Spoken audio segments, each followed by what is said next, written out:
मराठी मातृभाषा चॅनलवर आपले स्वागत। आज आपण मराठी बालभारती इयत्ता 3 पाठ क्रमांक 23 रमाई भीमराव आंबेडकर या पाठाचे स्पष्टीकरण पाहणार आहोत। मुलांनो, इथे कोपऱ्यामध्ये एक फोटो दिलेला आहे, तो बघा। तर हा फोटो आहे रमाई भीमराव आंबेडकर यांचा। मुलांनो, भारत हा लोकशाही प्रधान देश आहे। लोकशाही म्हणजे लोकांनी लोकांसाठी लोकांच्या हितासाठी चालवलेले राज्य म्हणजे लोकशाही। थोडक्यात एक अशी शासन व्यवस्था जिथे अंतिम सत्ता लोकांच्या हाती असते आणि या लोकशाहीचा अधिकार आपल्याला भारतरत्न डॉक्टर बाबासाहेब आंबेडकर यांच्यामुळे मिळाला आहे। डॉक्टर बाबासाहेब आंबेडकर यांच्या पाठीशी खंबीरपणे उभ्या राहणाऱ्या त्यांच्या पत्नी रमाबाई भीमराव आंबेडकर यांच्याविषयीची माहिती आपण या धड्यातून पाहणार आहोत। रमाबाईंचा जन्म रत्नागिरी जिल्ह्यातील दापोली तालुक्यातील वनंद गाव येथे झाला। त्यांच्या वडिलांचे नाव भिकू धुत्रे होते, आईचे नाव रखमाबाई असे होते। त्यांच्या घरची परिस्थिती अत्यंत गरिबीची होती। अशा वातावरणात त्यांचे बालपण गेले। भीमराव रामजी आंबेडकर यांच्याशी त्यांचा विवाह झाला। सासरी त्यांचे नाव रमाबाई ठेवले। भीमरावांना सगळे बाबासाहेब म्हणत। मुलांनो, आपण पाहिलं रमाबाईंचा जन्म कुठे झाला आहे? रत्नागिरी जिल्ह्यातील दापोली तालुक्यातील वनंद असे गाव आहे, तिथे रमाबाईंचा जन्म झालेला आहे, वनंद या गावी। तर त्यांच्या वडिलांचे नाव भिकू धुत्रे आणि आईचे नाव रखमाबाई असे आहे।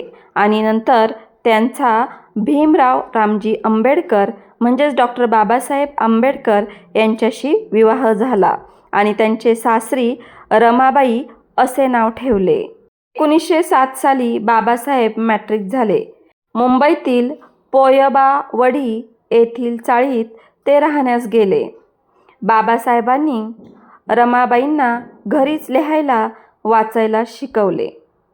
बडोदा नरेश सयाजीराव गायकवाड यांची शिष्यवृत्ती घेऊन बाबासाहेब 1913 साली शिक्षणासाठी अमेरिकेला गेले। 1913 साली डॉक्टर बाबासाहेब आंबेडकर पुढच्या शिक्षणासाठी अमेरिकेला गेले। त्यांनी पदवी प्राप्त केली तेव्हा रमाबाईंचे सासरे रामजी मालोजी आंबेडकर व दीर आनंदराव यांचे निधन झाले होते। त्यामुळे कुटुंबाची सगळी जबाबदारी रमाबाईवर पडली।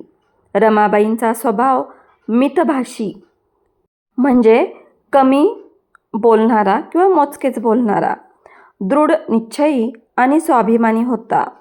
त्या कर्तव्यनिष्ठ म्हणजे आपल्या कर्तव्यापाशी निष्ठा असणाऱ्या किंवा कर्तव्याशी प्रामाणिक असणाऱ्या व स्वसुखत्यागी होत्या, म्हणजे स्वतःच्या सुखाचा त्याग करणाऱ्या होत्या।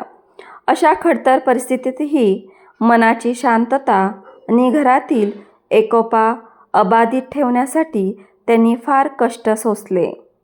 मुलांनो, इथे डॉक्टर बाबासाहेब आंबेडकर त्यांच्या पुढच्या पदवीच्या शिक्षणासाठी अमेरिकेला गेलेले होते। त्यांचे वडील आणि भाऊ यांचे निधन झाले होते, त्यामुळे त्यांच्या पूर्ण घराची जबाबदारी रमाबाईंवर पडली होती। परंतु अशा खडतर परिस्थितीतही मनाची शांतता आणि घरातील एकोपा अबाधित ठेवण्यासाठी त्यांनी फार कष्ट सोसले। खडतर स्थिती म्हणजे संघर्षाचा काळ, अबाधित ठेवणे म्हणजे टिकून ठेवणे. त्यांनी बाबासाहेबांच्या अनुपस्थितीत म्हणजे बाबासाहेबांच्या गैरहजेरीत किंवा ते हजर नसताना त्यांच्या विधवा भाऊजाईला व तिच्या मुलाला त्यांनी अंतर दिले नाही. त्यांचे उत्तम प्रकारे पालनपोषण केले. हाल अपेष्टांतही कधी कुरकुर केली नाही. हाल अपेष्टा म्हणजे अतोनात कष्ट, वेदना किंवा प्रचंड मानसिक त्रास असताना सुद्धा त्यांनी कधी कुरकुर केली नाही. कुरकुर केली नाही म्हणजे कधी तक्रार केली नाही. काटकसरीने प्रपंच करून पतीच्या अभ्यासात अडचण येईल अशी एकही गोष्ट त्यांनी केली नाही. दीन दलित समाजाचे भवितव्य सुधारवण्यासाठी डॉक्टर बाबासाहेब आंबेडकर यांच्यासह रमाईंनी स्वतःला झिजवले. खूप दुःखे वाट्याला आली तरी रमाईंनी कधी खंत बाळगली नाही. म्हणजे त्यांनी त्याबद्दल कधीही तक्रार केली नाही. प्रसंगी एखादे सुख वाट्याला आले तर त्या हुरळूनही गेल्या नाहीत. रमाईंना कारुण्याची मूर्ती असे संबोधले जाते. त्यांच्यासमोर संकटांचे डोंगर उभे होते तरी त्या कधीही डगमगल्या नाहीत. त्यांनी शांतपणे सर्व संकटे झेलली. आपल्या दुःखांकडे दुर्लक्ष करून इतरांचे दुःख दूर केले. बाबासाहेबांनी आपल्या ज्ञानाचा उपयोग विषमता दूर करण्यासाठी केला. देशात दीनदलितांवर खूप अन्याय आणि अत्याचार होत असत. त्यांचा इतरांकडून नेहमी अपमान होत असे. त्यांना मानसन्मान व मानवी हक्क मिळावेत म्हणून सामाजिक न्यायाचा लढा उभारला. त्यांनी सामाजिक कार्यासाठी जीवन वाहून घेतले होते. अशा परिस्थितीतही रमाईंनी संसाराचा गाडा समर्थपणे चालवला. त्यांनी आपल्या पतीस मोलाची साथ दिली. डॉक्टर बाबासाहेब आंबेडकरांनी वकिली व्यवसायात नाव कमवले. भारतीय राज्यघटना मसुदा समितीचे अध्यक्ष होते.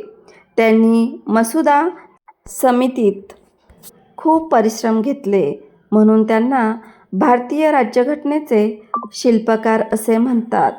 बहिष्कृत कार्यकारिणी सभेची स्थापना करून पददलितांच्या स्वावलंबन, स्वाभिमान नि आत्मोद्धारासाठी वसतिगृहांची स्थापना केली. सोलापूर येथे पहिले वसतिगृह सुरू झाले. पुढे त्यांनी शिक्षण संस्थाही सुरू केली.